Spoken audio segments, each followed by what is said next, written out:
Cheers to the best day of the week, retail trading team. This is Mastro coming to you live from Puppet Show Central with your routine briefing. Still no camera, so still just hanging out with my voice for today. So we're going to still cheers behind the microphone here and wish everybody a happy Monday and hopefully the start of what's going to be a bit of a more interesting week. It has been quite a special month so far in April. We have moved uh, in a range of about 80 points for almost 3 weeks now.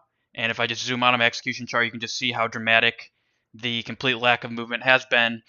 And it's getting to what I would call ridiculous levels, with the VIX making it its lowest print since January of 22. And complacency is definitely at that all-time high. So what you got going on right now is assuming we're looking at it through the lens of dealers in this market.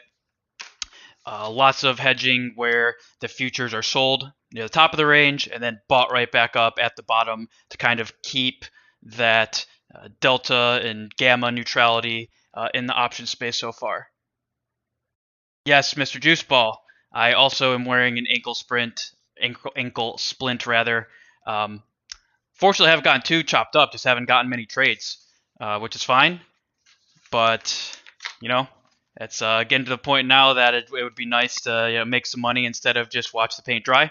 So we'll see what happens. But for the purpose of the briefing, we're just going to jump into the warm up. I do have a bit of a fun insight on the VIX term structure. Really, it's more of the same though. So we'll jump right into the warm up and see what we got going on today. Okay. So first things first, once again, overnight inventory balanced. We've seen it balance, be it up, down, or neutral for a while now. If I go, let me just check Mr. Fabio here, see just how long we've seen that. And yeah, so really since about the 4th, we've had one net short day. Not really much happened that day. That was on the 10th. And for the most part, it's been neutral, up balanced, down balanced. Everyone's super happy with the current pricing, I guess. Everyone being those who are not retail day trading futures participants. Maybe if you're into the scalp life or you're scalping ticks, maybe you like this. But for those of us who have an appetite for bigger IBRs, IB ranges that is, then let's see what today's was. 134, then 10 points. Well, yes, this is quite a still market so far. So we'll go ahead and update that IBR. Besides that, another open auction seems to be a trend. Again, no interest here.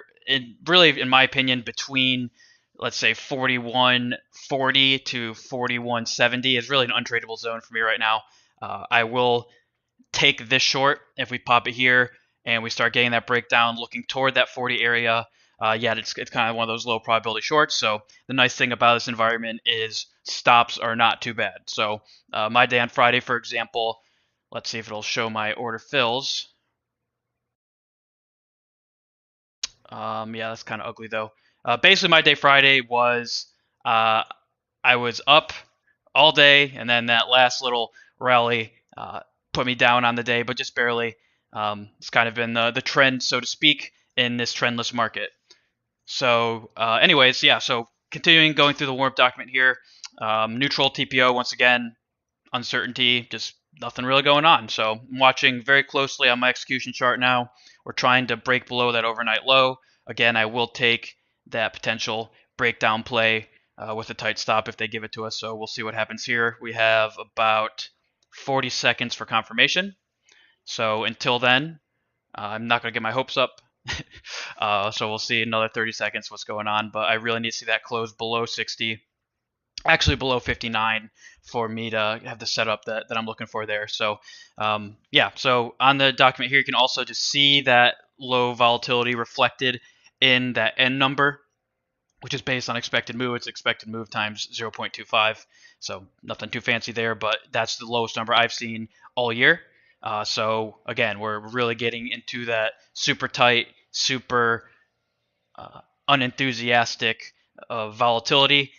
Yet when we go to, so I'm going to just go ahead and do this now. I watch this term structure here, just kind of looking out in time, trying to extrapolate where we may be going. So this is about as good as it gets for the crystal ball. There's a bit of a more complex analysis I think I'm going to do today, and maybe we'll talk about tomorrow if it's notable. But the most notable thing on this term structure is what happened here in that February 24, February of 24 value. So we had entered, so you see we're in contango now. We had actually entered this backwardation for that January 24, and it was looking like we may actually emerge from this dreadful low volatility environment and perhaps stay there, perhaps even look toward those lower numbers in the VIX.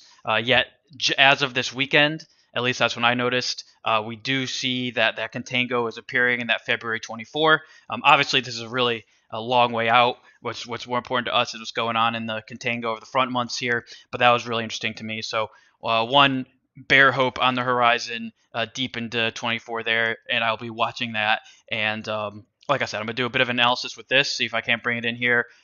Because hey, when nothing's happening, we have to look for fun things to talk about. So I think what's happening long term in the VIX is potentially interesting and something to keep an eye on. So besides that, on this document, you can just see our levels for today, the most important ones in bold. Really, the most important two levels that I'm watching today are those SPY levels of 410 and about 415. So all these levels, especially the ones in bold, are potential areas of engagement. Right here at about the 60 number overnight low, I'm watching to maybe get a short on here, depending how this candle closes. I still have 9 minutes before I'm going to get involved personally. So we'll see what happens there, and we can move into our price action analysis, starting with the macro chart. Again, we don't have to get too fixated on anything. Big picture, in my opinion, I'll just zoom in here. Heck, I'm not even looking at those arrows today. We really need to break out of this super tight range. So I'm just looking at that red candle, that potential swing high. If we do hold the downward momentum here, that rejection off the trend line that goes all the way back to the that October 13th bottom, and kind of watching what happens there. So just watching the highs and lows of that candle, which are again 410 and 415. So we do start to break down. Obviously, we'll be looking toward the bottom of that trend line. The dotted trend lines, by the way, are dotted because I find them to be less important because they're shorter term. So we'll see what happens there. But really, the main thing on this macro look for today, in my opinion, are the highs and lows of Friday's SPY candle. So easy enough on the overall macro look there. Again, just looking at volatility that we've been talking about, still in free fall. You're seeing a nice little potential push here from the bottom of that channel with the push below the overnight low here. So I guess that's encouraging, but really what I want to see is us pop above this descending wedge, hold it, and keep moving. So what level am I looking at to have some real hope? Well, I think that volatility needs to reclaim that level right there. That's about 2030. It needs to reclaim that 2030 level and hold above it for us to see any substantial move to the downside. So that's the extrapolation on volatility. But again, really it comes down to those SPY levels because, as they say, price action is the king. So that's what I'm watching on volatility, and moving more toward this intraday structure and the major support and resistance just for our TPO chart today. Pull that up right there. Okay, so our key levels for today, these are reflected in the warm-up document, of course. Really, though, I'm watching that. I think it's on here. Let me make sure it is on the warm-up document. Yeah, 4140. So that single, it's a little bit below. It's at about 4135-ish. So I'll definitely be watching for a reaction there. But to me, it boils down to that low from Friday near 4140. Even if we do pop that single, do we hold below that low, or do we once again bounce? So really to the downside, it starts at 4140 to me. If we start to lose 4140, there is some support near that 4125 level, near kind of the edge of this distribution here. Yet really for me, if we can hold below 4140 and build some time and volume, I think you might see a run toward those lows, especially if volatility responds. On the upside, very simple. You have a poor low as well as that naked POC near 4170. So 4170 is kind of the important pivot point for me today. And then as well as that 4190 on naked POC that we didn't quite hit on Friday. But if we do get a pop here and hit it, I'll be looking for a fake break there. So obviously we start to sell off. You get into this cluster here, but I don't really think it's even worth talking about until we can hold below 4140. And really, if we start to get some momentum, especially we start to retest that 4100 area and it breaks, yes, there is all this junk to potentially buoy prices in that 4085 area. Yet I think that there will be a significant emotional component once we lose 4100. Given 3 straight weeks consolidation, that may really open us up, and I wouldn't be surprised to see a really big move, especially if volatility gets going all the way down to this cluster of singles here. So really, I think what it boils down to is a loss of 4100. You start to see that significant sell, and it may even start at 4140. That's why I'm watching this so carefully. And then on the upside, time and volume above Friday's high may lead to that breakout. Ultimate breakout target. Don't really see anything on the TPO, but I'm watching that 20 to 25 area. And if we look at SPY, you'll see it correlates to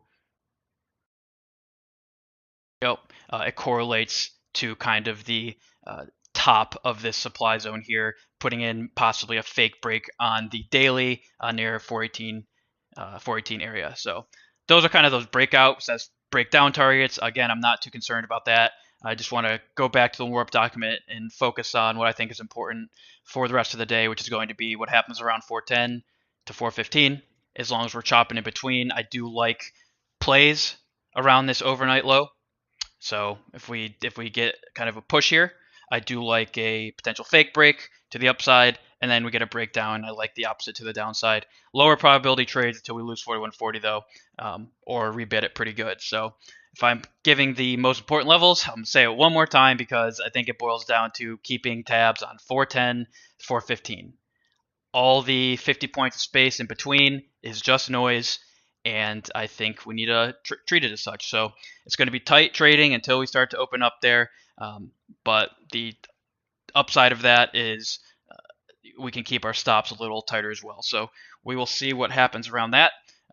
That is really all I have for the price action. So yes, agreed, Mr. OJ. I'm watching that fake break on the execution. In fact, let's go to the execution while I finish up my cute little plugs here. So yeah, so that's all for the price action. I'll get the newsletter out right after this, and I will be on Twitch at noon. The thing is, I'm having some issues connecting my software, and Beatport customer service is about as good as a Chinese company. So we'll see if that gets resolved by then. If not, I'll throw on a set like normal, and you can hear how real DJs play the electronic musica. So until then, please feel free to hit me up on Twitter at Routine Trader. That is my personal preferred area of engagement. Yeah, you can also respond to the newsletter, or of course, the comment section of this video. So speaking of this video, if you did find today's content useful, hopefully you did, please give it a like. That helps with the YouTube algorithm. And we'll see what happens around this potential fake break at the overnight low here, potential breakdown. Be watching this 4160 level closely, and then once again, one more time, 410 SPY, 415 SPY. That is our range. That's what we're looking at, and we'll see what happens the rest of the day and into tomorrow. So until tomorrow, I hope you have a lovely rest of your Monday and stay classy until then.